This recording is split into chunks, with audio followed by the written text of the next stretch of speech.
السلام علیکم ورحمۃ اللہ وبرکاتہ۔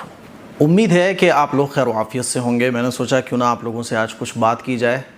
قرآن مجید کا ترجمہ اور تفسیر جو ہمارے اسٹوڈنٹس، ہمارے بھائی، ہماری بہنیں پڑھ رہے ہیں، تو آپ لوگوں کے سوالات تو ہوتے نہیں ہیں۔ حالانکہ جب آپ لوگ تفسیر پڑھ رہے ہیں تو واقعات بھی آتے ہیں، قرآن مجید کی آیتوں میں بہت ساری نصیحتیں بھی اللہ تعالیٰ فرماتا ہے، احکام بھی آتے ہیں۔ لیکن میں دیکھتا ہوں کومنٹ باکس میں کہ آپ لوگوں کے کومنٹ ہی نہیں آتے ہیں، کومنٹ بھی آتے ہیں تو سبحان اللہ ماشاءاللہ۔ میں یہ چاہتا ہوں کہ آپ لوگ تھوڑا سا سوچنے والا مائنڈ بناؤ اپنا۔ آپ کے ٹیچر سے سوال ہونا چاہیے تو مزہ آتا ہے، لگتا ہے کہ ہاں یار کچھ دماغ کھول کے پڑھا جا رہا ہے۔ دماغ کھول کے جب پڑھا جاتا ہے اور سنا جاتا ہے، سمجھا جاتا ہے، سوچا جاتا ہے تو سوالات آتے ہیں، ہے نا؟ جیسے بنی اسرائیل کا واقعہ ہے، پورا واقعہ گزر گیا، آپ لوگوں میں سے ایک نے بھی سوال نہیں کیا، 2-3 سوال آئے بھی ہیں، تو ایک بہت چھوٹا سا سوال کہ مفتی صاحب فرقان کس کو کہتے ہیں؟ ایک نے پوچھا تھا کامنٹ باکس میں کہ مفتی صاحب یہ جو آتا ہے قرآن میں فرقان، تو فرقان کس کو کہا جاتا ہے؟ فرقان یہ قرآن مجید کا ہی نام ہے۔ فرقان کہتے ہیں حق اور باطل میں فرق کرنے والی کتاب، حق اور باطل میں فرق کرنے والی چیز کو فرقان کہا جاتا ہے۔ تو قرآن مجید کو فرقان اس لیے کہا جاتا ہے کیونکہ قرآن جو ہے نا حق اور باطل میں فرق بتاتا ہے کہ یہ صحیح ہے غلط، یہ حرام یہ حلال، یہ جائز یہ ناجائز، یہ ہدایت کا راستہ یہ گمراہی کا راستہ، اسی لیے قرآن مجید کو فرقان کہا جاتا ہے۔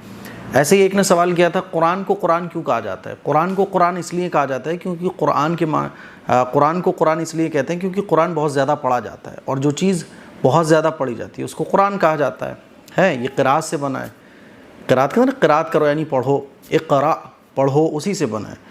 تو موٹا موٹا یہ سمجھو آپ کہ قرآن یعنی وہ کتاب جو بہت زیادہ پڑھی جاتی ہے۔ قرآن مجید آپ دیکھیے دنیا میں سب سے زیادہ پڑھی جانے والی کتاب ہے، اس لیے اس کو قرآن کہا جاتا ہے۔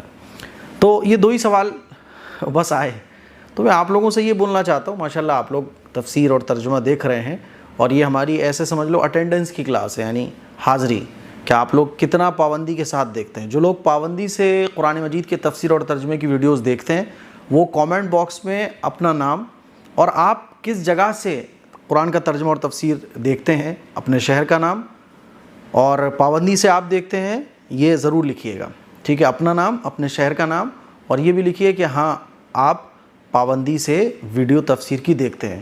تو میں انشاءاللہ آپ کے ہر کومنٹ کو لائک کروں گا، اور آپ کا کوئی بات ہوگی تو اس پہ انشاءاللہ آپ کو جواب بھی دوں گا، مجھے اچھا لگے گا۔ تو آج کی ویڈیو صرف اس لیے ہے کہ بھائی آپ لوگ جو تفسیر پڑھ رہے ہیں سوالات کیا کریں، سوچا کریں۔ قرآن مجید میں بہت ساری ایسی باتیں ہیں، بہت ساری ایسی آیتیں کہ آپ کا وہاں مائنڈ چلنا چاہیے، وہاں آپ کے ذہن میں سوال آنا چاہیے، لیکن میں دیکھتا ہوں نارمل بس آپ لوگ سبحان اللہ ماشاءاللہ کرتے رہتے ہیں۔